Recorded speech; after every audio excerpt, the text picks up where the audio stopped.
So we're just going to take Mr. Chinasa Imo, the Executive Director of Cedar Hub. Okay. I'm so sorry, but I think I missed. Okay. Chinasa Imo would be the next Google message giver. So I would call you up to take the bio at this point. Thank you guys. I'm so sorry for the technical delay and the issues as well. Uyi, you're up. All right, thank you once again, Agnes. Permit me the pleasure to introduce to us this morning Mrs. Chinasa Imo. Mrs. Chinasa Imo is an accomplished development and global health policy strategist, currently pursuing a PhD at the University of Chicago Crown Family School of Social Work, Policy and Practice. Our expertise lies in utilizing political economy analysis and participatory approaches to examine and formulate policies and programs that strengthen health systems, enhance governance, foster social accountability, and advance access to quality healthcare. Permit me to welcome on this call Mrs. Chinasa Imo. Thank you very much, madam. Hi, everyone. Can you see me or hear me? Hello? We can hear you. Okay, yes, boss. You. Thank you. Sorry, this is very early in the morning, so things are not working right in my brain. And I think I'm one of those people who is not quite an early riser. Okay, so thank you very much to the organizers of this event for putting together this beautiful debate and the projects in its entirety. My name is Chinasa Imo, and like I've been introduced, I am the founder of an organization called Innovation Hub for Inclusiveness, Empowerment, and Social Development. And what we do, in shortened form, we call the organization CD Hub. What we do is to empower young people to deploy creative strategies towards shaping policy agendas at state level. So currently we're based in the eastern part of Nigeria and expanding from there. Now, I'm so happy to be invited to do a goodwill message, especially for the fact that this program is targeted to the youth.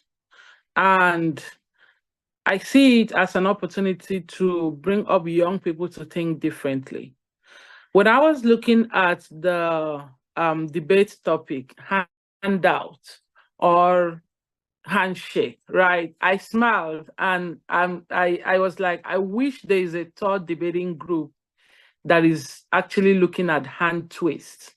Because when you read a lot of development arguments around it in Africa, you would see that sometimes it's a bit of a handshake when, I don't want to take up the argument from who the debaters, but there's a bit of a handshake, there's a bit of a handout somewhere, depending on the ideologies behind how projects are created, and call them aids in quotes.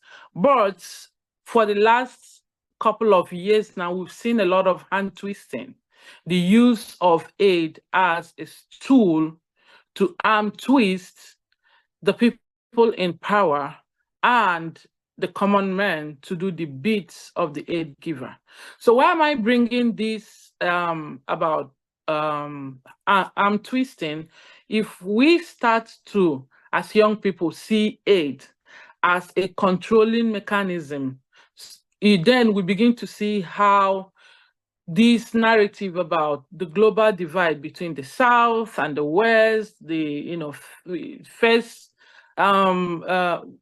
world and the third world are being created, and how it's being pushed with the kind of globalized or globalization strategies that is being moved around.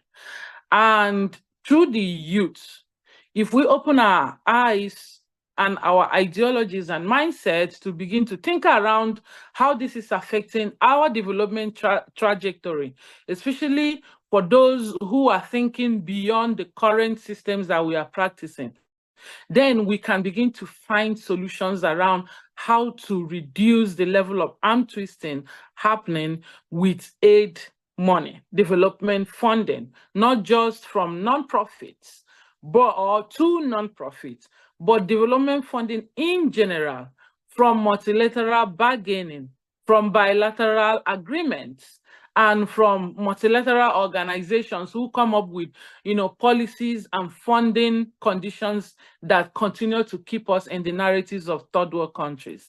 So I would not want to take up your space.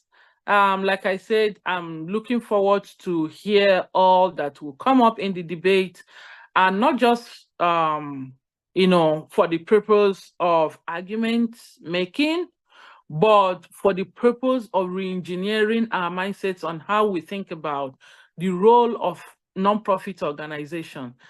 I started my nonprofit in Nigeria, and since I started it, my whole idea is to create local solutions with local people without overbearance of global funding mechanisms that conditions us to do certain things to fulfill the kind of narrative, the kind of strategy and data set that tells a certain kind of story.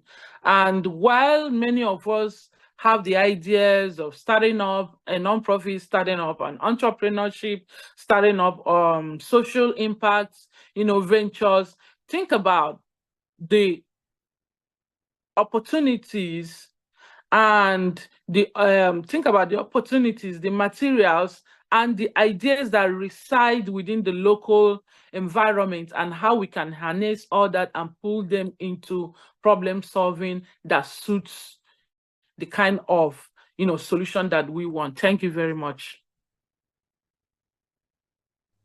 Thank you so much, ma'am.